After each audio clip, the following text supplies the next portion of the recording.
Okay, so here is 1 Corinthians chapter 1, verse 10 through chapter 3, verse 23. And this study, or this week's study, is titled The Need for Unity.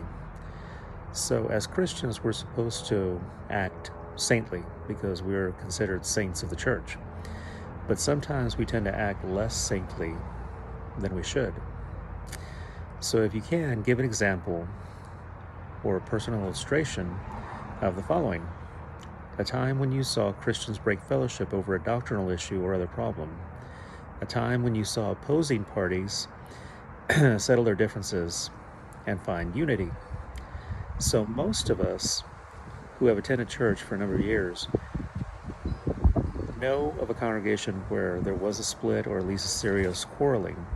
So the problem has existed in the church since the New Testament times. The Corinthian believers fell short in many ways. The first thing for which Paul called on them was for their quarreling. Quarreling is a reality of church life because of selfishness and other sins. So because of the quarreling, God the Father is disgraced, and so is Jesus. His people are demoralized and are discredited, and the world is turned off and confirmed in disbelief. So in his high priestly prayer, Jesus prayed that the church would be one. And you can see that in John 17, verse 11, and verses 21 to 23 of that same chapter 17. Immediately after Pentecost, the newly empowered believers were in perfect harmony with each other. They were sharing, rejoicing, they were worshiping, and witnessing together. So their unity bore great fruit in their ministry to each other, in their witness to the world, and in their pleasing and glorifying of God. So the first need in the Corinthian church was for that sort of harmony. So Paul made a plea for doctrinal agreement, for repenting of their tendency to form factions around high-profile personalities, and for remembering the great priority of the church, which is preaching the gospel. So Paul agreed that supernatural unity can occur only when God's wisdom is valued over earthly wisdom, and when believers work or walk in power of God's Spirit rather than giving in to the sinful desires of the human flesh. Christian unity in this letter, Paul emphasizes the unity of doctrine in the local assembly of believers, not the spiritual unity of the universal church. Doctrinal unity, clearly and completely based on Scripture, must be the foundation of all church life. Weak commitment to doctrine will severely weaken a church and destroy true unity, leaving only shallow sentimentalism or superficial harmony. Paul calls for internal unity in individuals and external unity in their communal decisions, unified by their beliefs, convictions, and standards. So the only source of such unity is God's Word. It establishes the standard of truth on which true unity rests. So you're going to hear the word carnal, and what carnal means, it literally means flesh. Okay, this means earthbound, mortal, and still incarcerated and unredeemed humanness. Though no longer natural, the Corinthian believers were immature and not spiritual, which means they weren't fully controlled by the Spirit. Instead, Paul describes them as carnal, controlled by the fallen flesh. Though all believers have the Spirit, according to Romans 8:9, they still battle the fallen flesh. Carnality produces the attitude of envy, a severe form of selfishness, which produces the action of strife and subsequent divisions.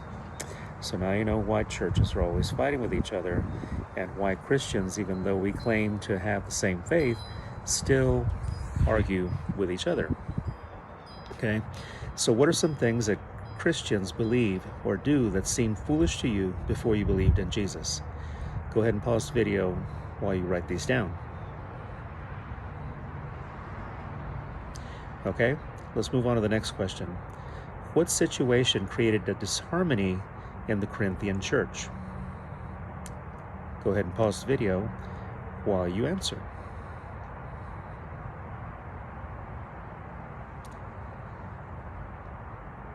Okay, so the answer number one was that, according to verse 10, that there were divisions among the believers. Okay, so these divisions were fighting over who they followed. Some say they followed Paul, others Apollos, others followed Christ, and of course the one that everyone should be following is Christ. They weren't supposed to be following Apollos or Paul, because as I'm sure you know, anytime that you follow a human being, that human being, being human, is going to disappoint you. They're going to mess up. They're going to say something wrong. They're going to do something wrong. They're not going to do what they're supposed to do. And so they're going to disappoint you. And that's why a lot of people, when they keep their eyes on their church leader, their pastor or deacon, or someone who they feel is the spiritual hero, and then that hero messes up, then they decide they don't want to go to church anymore. And that's why our eyes are supposed to be kept on Jesus and not on the earthly person that represents him. So number 2 says, why is unity important for the church? And how did Paul exhort them to pursue unity? Go ahead and pause the video and write down your response.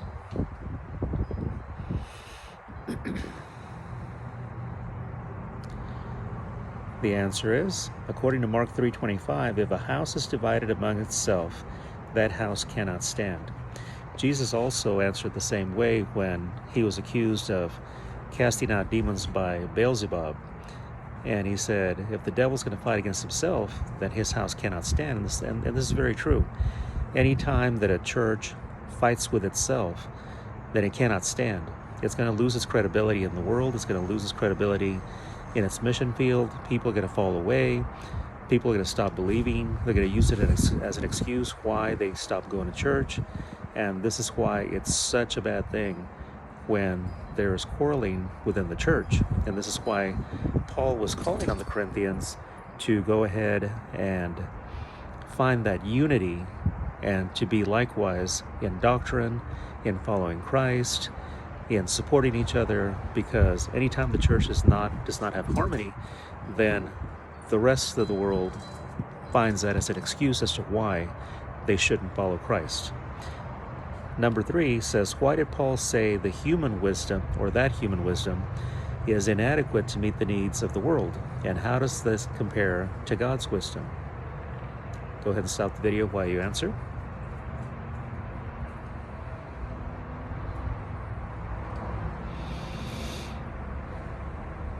Okay, so the answer to number 3 is in verse 21 of chapter 1 and in verse 30 of chapter 1.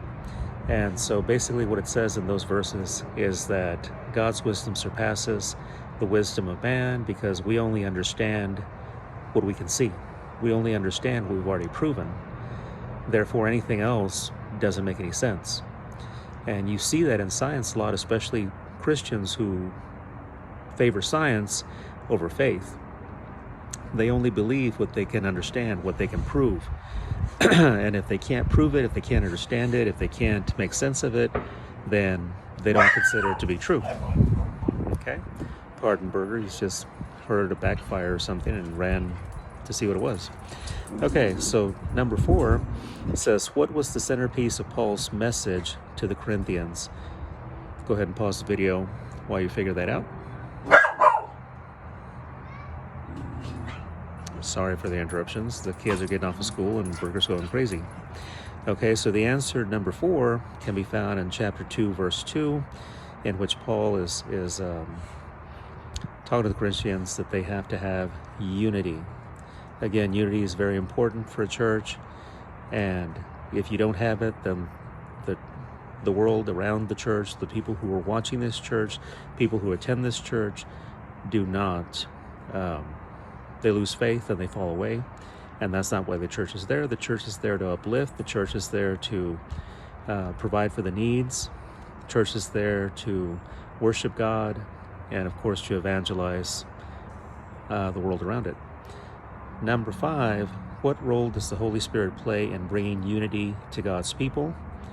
Go ahead and think about that one. You can pause the video.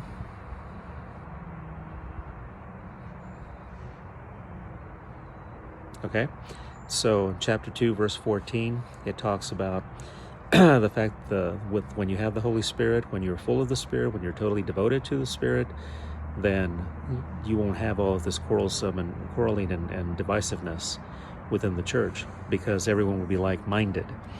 And so this is why it's so important that you don't only do church for an hour once a week, but we're called to do church all of the time. We're called to do church, not to do church per se, but to spend time with God every day, several times a day.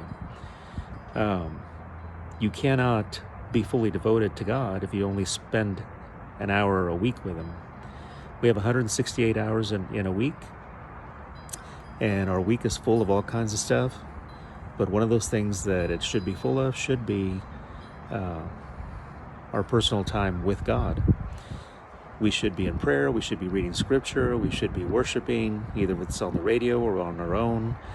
We should be evangelizing, we should be witnessing, we should be sharing our testimony. We should be doing all these things, but especially spending time with God, speaking with Him, walking with Him, praising Him, worshiping Him. And if you don't do that on a daily basis, if you don't do that several times a day, then you can't really get closer to Him. It's like trying to make your marriage work if you're only going to spend 1 hour a week with your spouse. It's not going to work. Okay? So, for the next part of this lesson, I'm going to stop here because I don't want to get too far ahead of myself. Okay, I hope you enjoyed this. I hope you found this valuable. Make sure you leave me some comments and let me know what you thought. Part 2, I'll do later. Thanks.